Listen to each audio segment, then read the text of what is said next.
علیکم ورحمۃ اللہ وبرکاتہ۔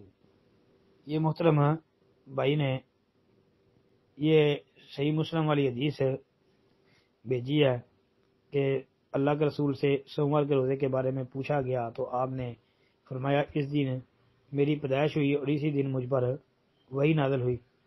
کہتے ہیں جی کیا اس حدیث کے مطابق اللہ کے نبی نے اپنی ولادت نہیں بنائی؟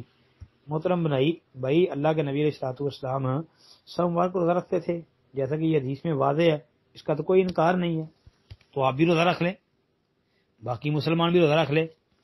لیکن یہ مروجہ جو جشن عید میلاد النبی جس انداز میں اس کو منایا جاتا ہے، اس کا اہتمام کیا جاتا ہے، جلسے جلوس اور گلیاں بازار بند کر دیے جاتے ہیں، سجا دیے جاتے ہیں، خانہ کعبے کے دروازے بنا دیے جاتے ہیں اور آمد مصطفیٰ کے نعرے لگائے جاتے ہیں اور شرکیہ نعتیں پڑھی جاتی ہیں، یہ طریقہ بالکل غیر شرعی ہے، یہ جائز نہیں ہے۔